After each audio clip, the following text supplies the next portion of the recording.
J'espère que vous allez bien et j'avais envie de rebondir un petit peu sur les premiers commentaires ou les commentaires que j'ai eu ou certains commentaires que j'ai eu sur la vidéo, l'équivalent de V9 chez nous, où j'avais parlé donc de la série japonaise, je crois que c'était Battle Partners, qui allait sortir d'ailleurs dans pas très longtemps puisque de mémoire je crois que c'est fin janvier.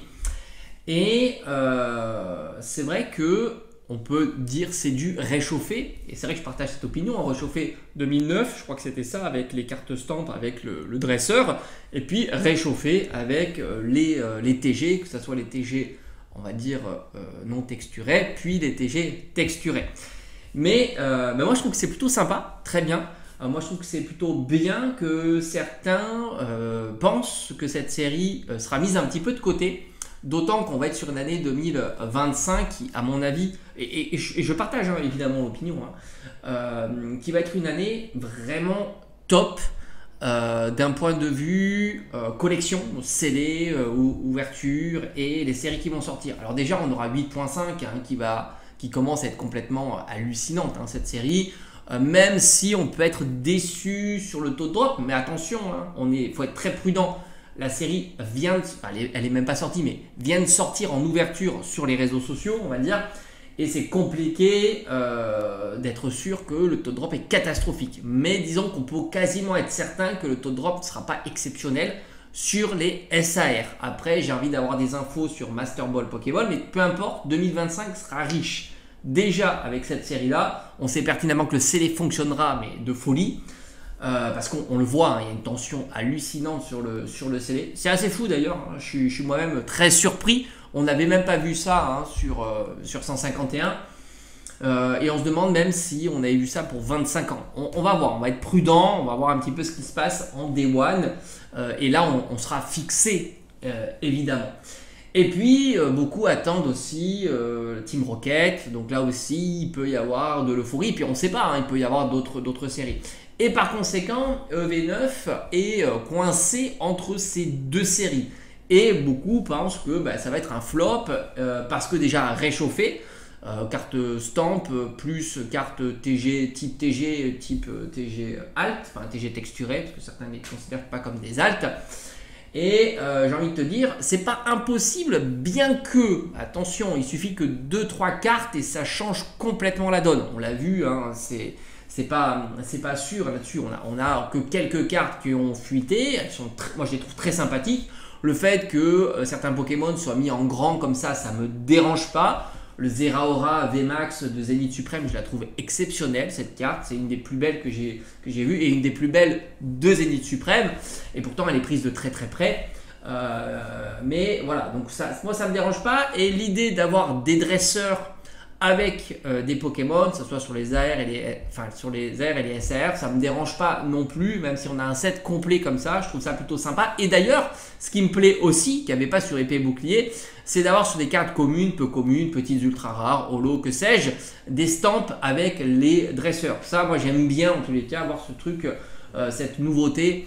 Enfin, cette nouveauté, si on peut dire nouveauté, puisque ça a été puisé par le passé, mais disons que de revenir sur des patterns comme ça, ça me fait toujours plaisir. Et puis, on ne sait pas, il y aura peut-être une rareté supplémentaire ou quelque chose de différent. On est prudent aussi. Mais j'ai envie de te dire, pour moi, c'est positif qu'elle passe sous les radars. Mais vraiment très, très, très positif. Comme ça nous permettra, d'être pas s'embêter pour avoir des boosters, individuels, moi c'est ce qui me plaît, les displays, les ETB et ainsi de suite.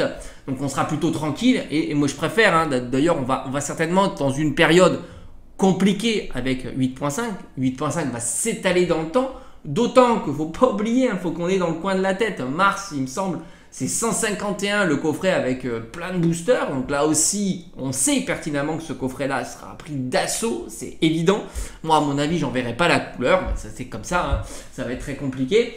Et puis il y aura peut-être 9.5 ou 10, 11, 11.5, que sais-je encore sur la série Team Rocket. Donc le budget sera plutôt alloué sur ça. Donc au final, moi j'aime bien cette ambiance où on a des séries qui font un peu des flops parce que ça permet déjà d'être tranquille en boutique, certainement d'avoir des items qui vont diminuer en prix, des coffrets qui ne seront pas pris d'assaut, mais tu auras quand même l'opportunité d'avoir 2 boosters de cette série-là, et ainsi de suite. D'ailleurs, la période est tellement sympa que les coffrets, quand ils sortent, et j'ai envie de dire quasiment tous les coffrets quand ils sortent, on est ultra tranquille pour mettre la main sur ces coffrets, parce que le coffret étant, on va dire, le dernier item le plus,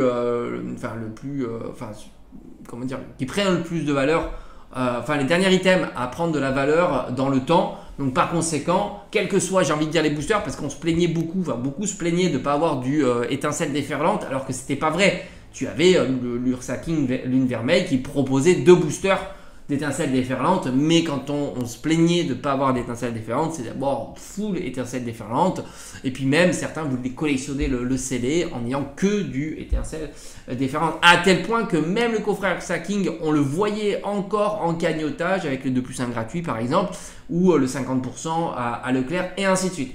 Donc tu aperçois que malgré tout, cette période, elle est propice pour vraiment faire une scission entre les séries stars, les items stars, et puis les séries boudées et les items boudés. Et ça, j'ai envie de dire, c'est formidable, car ça nous permet d'avoir des tableaux différents, des séries qui sont très populaires, qui plaisent sur le net, qu'il faut un petit peu se précipiter, aller chercher, qui va prendre de la valeur avec le temps, et puis des séries mises de côté qui vont diminuer aussi en valeur. C'est ça qui est assez fun, parce qu'on prend toujours le cas, oui, vendre 80 € une TB c'est cher, machin, etc. Mais l'inverse, on n'en parle pas, mais il y a des ETB à 40 €, hein. Alors il n'y en a pas toujours, mais Couronne Stellaire est un super exemple. C'est une série qui en ce moment est plutôt dans le creux de la vague. Alors je te parle pas de 6.5 parce que c'est une série spéciale, c'est une série .5, hein. Mais c'est vrai que tu prends Couronne Stellaire, c'est la série dans le creux de la vague. Les ETB, tu peux encore en trouver pour pas très cher. Tu retrouves les boosters individuels, tu retrouves les displays aussi pour pas trop cher. Je crois qu'on doit être dans les 150 € une display, enfin c'est ce que j'ai vu à peu près sur les ventes. Et 6.5 c'est un petit peu pareil, tu as les ETB dans les 40 €, tu as les bundles, on en a vu à 25 € et les tripacks aussi, on les a vus je crois à 12 €, 12-13 € il me semble, et puis le coffret Scalperer à 18 €.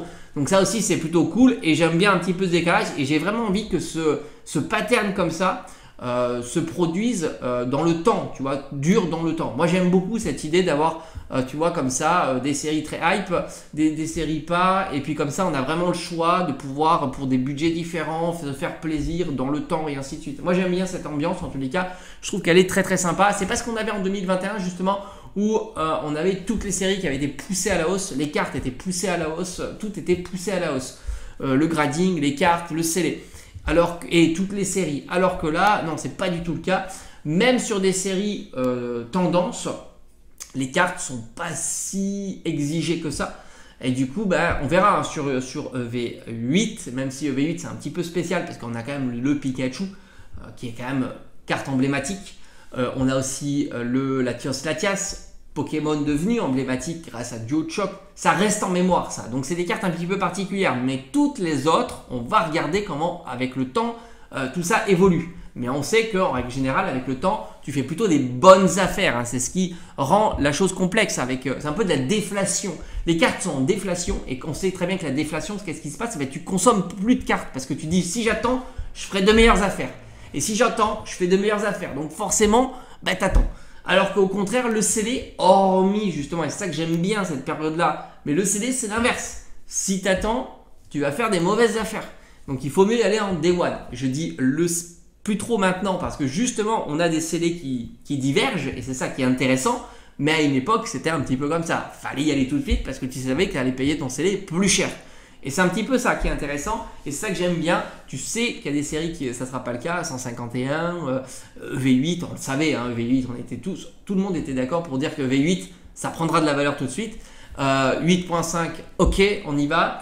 Et EV9, j'ai envie de dire tant mieux que ça n'intéresse pas trop. Moi en tous les cas, c'est une série qui m'intéresse parce que j'ai surkiffé les TG, et je m'en fous que les TG valent pas cher, et au contraire, mais je suis content que les TG valent pas cher. Et en plus, ça drop la TG alt, elle drop aussi, hein, les taux sont plutôt bons. Alors là, on verra les taux, hein, ça sera toujours sympa de comparer les taux. Et moi, je m'en fous du prix des cartes. Moi, au contraire, quand elles sont pas chères, ça me permet de compléter mes sets. Les TG alt, moi, je les ai surkiffés. Et encore, on dit elles sont pas chères. il y a des TG Alt qui valent 50, 60, 70 euros. Et n'oublie pas qu'une TG Alt, c'est une chance sur 30, je crois, comparativement à une chance sur 100 d'une Alt classique. Donc ça drop un peu plus souvent, donc on pourrait voir l'espérance de la carte qui fait qu'au final, peut-être que du coup, on est proche d'une Alt classique par rapport à ses prix. Et puis bon, voilà, avoir des Alt à 10 ou 15 euros avec les oiseaux légendaires, par exemple, moi je trouve ça génial, et ainsi de suite. Donc si ce pattern se produit, EV9 qui passe un peu sous les radars, moi j'ai envie de te dire, topissime. Puis d'autant qu'on attend quand même, parce que c'est un critère ça maintenant qui va peser énormément sur EV9, ça va être les illustrations de booster, parce que malgré tout ça, on sait que ça a un impact. Donc illustration de booster, illustration de TB, carte promo de TB, tout ça, ça peut changer un petit peu la donne, parce que c'est pas toujours le cas, mais ça pourra changer la donne. Donc évidemment, tout ça, on le saura d'ici quelques temps. Si on a des jolis boosters, imagine des boosters avec dresseur plus Pokémon, ça peut changer un petit peu le game aussi, tu vois, sur le scellé. Moi, j'ai bien envie de te dire, si on a, tu vois, des dresseurs sur des boosters, ça, c'est pas mal. Ça, c'est une petite nouveauté, je crois qu'on en a jamais. Enfin, moi, j'en ai jamais vu. Alors, peut-être sur des boosters anciens, mais en tous les cas, sur du récent. Alors, il faudrait que je réfléchisse, peut-être que c'est arrivé, mais c'est pas quelque chose de commun, en tous les cas. Et ça, tu vois, ça me plaît. Ça me plaît bien dans une collection scellée, parce qu'il ne faut pas oublier que le scellé, parce que beaucoup pensent que le scellé, c'est ce qu'il y a à l'intérieur d'une série. Ben non, le scellé, c'est avant tout le scellé. C'est-à-dire que c'est indépendant. Alors, c'est évidemment supporté par ce qu'il y a par une série, mais ça peut être aussi indépendant de ce qu'il y a d'une série. Tu vois, c'est aussi ça. Il peut y avoir l'esthétique du booster. Moi, j'aime beaucoup avoir l'esthétique du booster en tant que tel, tu as compris. Donc là aussi, s'ils nous font une petite masterclass sur le scellé, avec pourquoi pas une AR promo ETB carte dresseur plus Pokémon, avec une ETB avec un dresseur et un Pokémon et des boosters aussi comme ça, ben, je trouve que ça peut être un peu, comme on dit, game changer, tu vois, sur la popularité, non pas pour l'ouverture peut-être, mais plus pour le CD. Allez, à bientôt.